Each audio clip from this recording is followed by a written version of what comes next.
I think this has to be like one of the most ideal questions that I think no one really talks about, and it's gatekeeper culture. So in every other city, every other like industry and genre or brand, there's gatekeeping in many aspects. Whether it's like K-pop, whether it's rap, whether it's clothing, everything like that too. And Toronto, like, sometimes you might find out if there is a gatekeeper culture or not, because there's some people that are recluded to certain scenes. And like, in your opinion, do you feel that Toronto has a gatekeeper culture, and what are your thoughts on it in a sense? I feel like everywhere has a gatekeeper culture, and I think it's funny because I've probably spoken publicly about this a number of times on like my Instagram and stuff, but it's like, if you look back and you see a lot of the shit that I say, it comes from being outside, you know what I mean? But when it comes down to it, I feel like I've begun to understand what like the gatekeeper culture is, and it's a fine line, you know what I mean? It's like, if you have $1 million and everybody's coming up to you and they're like, yo, let me borrow $1,000. You don't just give it to everybody. You know what I mean? Like, it's like, I want to know, all right, first of all, if I give you this $1,000, are you giving it back? Like, is this a loan? You know what I mean? Or like, what are you going to do with it? Like, are you going to benefit the community? You know what I mean? Or what, are you just going to blow it on a pair of Yeezys? You know what I'm saying? Like, I feel like all those things are the same as what gatekeeper culture does for a lot of people, because it's like, at the end of the day, it's a bunch of people who have worked very hard to build whatever they built, whether for whatever reason, you know what I mean? Like, we can argue, privilege or whatever the case may be, but like, you're in a position and your desire for that position is for it to be a reflection of what you've created, of what you've done. So it's like, I feel like a lot of people perceive gatekeeper culture as this thing where it's like, they're not being treated fairly, but it's really, to me, at the point that I'm at now, just something that has a lot to do with paying dues. I say all that to also understand and know that, like, obviously there's a lot of like messed up things that happen within that space that we've been dealing with a lot. Like, when you look at like the MeToo movement, when you look at like, obviously, like Black Lives Matter and stuff like that, where we realize that like those small things, like, white privilege and male privilege and stuff like that, are things that I love that have been changing. But I don't think gatekeeper culture in general is ever going to go away. It's just going to be a consistently refined thing that people are always going to have like a little bit of a qualm with, No doubt. And it's actually very interesting too, like, even like when discussing about, the Me Too movement and, the Black Lives Matter movement, like, these two questions, I think these are very like one of the most sensitive topics that we could even like talk about, especially within Toronto. So I want to get to one of them first because it's quite shorter. 2018, like, I think sometime in 2018, a Toronto Instagram page by Toronto abusers like was made, exposing the people accused of either abuse, rape, or any other type of thing too, which then got deleted a while back, or like was not like active in that sense, and then it became bigger throughout like years later on too, which affected like many people like in these industries too. And I don't want to say like the names of everyone that was accused of, but like one person who was in the limelight was Langston Francis, like the person signed to Sony Musics. And even with you like being in this industry, being like a male like artist who's also like an entrepreneur and who has a high reputation in all these other industries too, within Toronto, within the nightlife and everything else too. Just to get your thoughts on this whole Me Too movement and abuser shaming in the creative arts industry.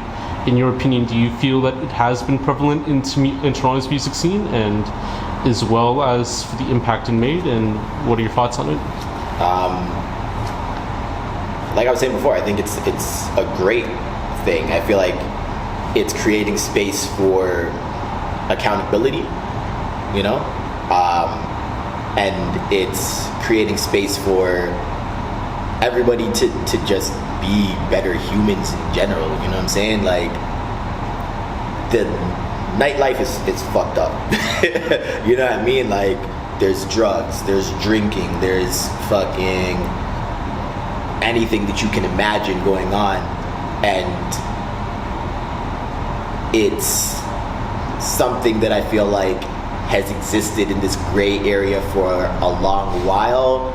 And as I was saying before, it is something that in terms of like the gatekeeper situation, people use it to their advantage. Like, oh, you want this job, you got to sleep with me. You know what I mean? You want to do this, do that. Like, you want to get here, get there. That's something that has to happen. Or just kind of like, you know, shaming people because you have that spotlight or that power, and you feel like nobody's gonna listen to somebody who's a lesser than. You know what I'm saying? So I'm glad that we're in a place where that's being addressed, and that men have to be men about their situations. You know what I mean? Like, if you don't got game enough to talk to a lady to be able to be with her, just leave it alone. No doubt. And, you know, there's like other opportunities as well, like aside from, you know, using your power to like cause harm. You know, there's other outlets where you don't have to actually go in that route. And, you know, I don't want to say it, you know, for demonetization, but, you know, like there's other ways that you can cope with it. You know, sometimes you can just hang out with other people, sometimes there's other girls to talk to who's interested too. And yeah, you know, it's also something that has to do with power. Like, once you gain a certain amount of power, you have to deal with what that brings out of you. You know what I'm saying? Yeah. Like, and that's kind of like the same thing that I was talking about before when we were talking about growing up in Brampton, is that like I did have a lot of time to reflect on these things as I saw them. You know what I mean? Like, people being accused of like rape or whatever the case may be isn't new. Racism isn't new. Like, none of these things are new. It's just if you've taken the time to really like reflect on what it means and not brush it to the side. You know what I'm saying? Yeah. And I think it's valuable that people have to decide how they feel about these things now, because it's honestly fucked up that in 2021 this is still something that we have to deal with. You know, it's I feel like people should have progressed beyond that. Like, it's not hard. Make a decision. You know what I mean? No doubt, and very informative as well.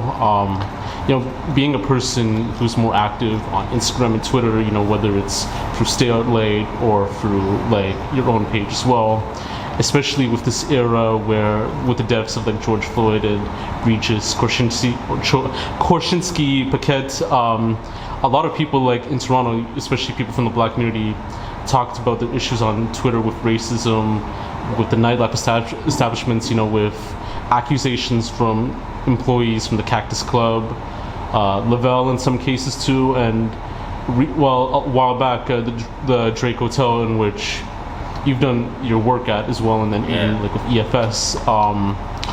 What are your thoughts on that situation, being someone who is highly active in the entertainment scene, either as like an entrepreneur, a host, a person promoting the event and everything else too? Do you feel like, as you said, like, do you feel that racism is a huge problem in the nightlife scene in Toronto? Yeah, I feel like racism is a huge problem in nightlife in general, because it's we're coming from generations and generations of fucking white people owning the clubs that we perform at, and the music venues that we perform at, and the bars that we do parties at, or whatever the case may be. So it's like, we've always been the people who have been, in my opinion, more so in a position of the entertainer, not the owner.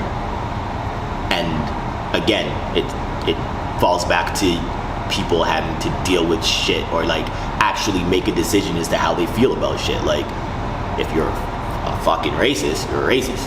You know what I mean? And if nobody calls you out, then you'll continue to act and operate in a way where you feel like you never have to address it. But then when you're actually called out, you gotta address it. You know what I'm saying? And like, when that time comes, you gotta make a decision. And I am aware now that we've been like a year out of, the Blackout Tuesday situation, that a lot of people were able to like go online, throw up a black square, like you have a business, throw up a black square and you think that that's it. You're like, we're safe now. We throw up the black square, nobody's gonna think we're racist. But you're still racist. And if you don't deal with it, it's gonna come back and bite you in the ass. Because like, I love the Drake and I've had nothing but great experiences. But if I know that that's the way that something is operating or that exists in that space, I'm not gonna feel comfortable continuing to do business because I know that I can do business in a million other places. Like I said, I was just at a rave yesterday in a park. You don't need your venues no more. So if you're racist, like, we'll figure out ways to work around you. And when the money doesn't come, the well dries up, you have to close down, and then we'll buy your spot for $12.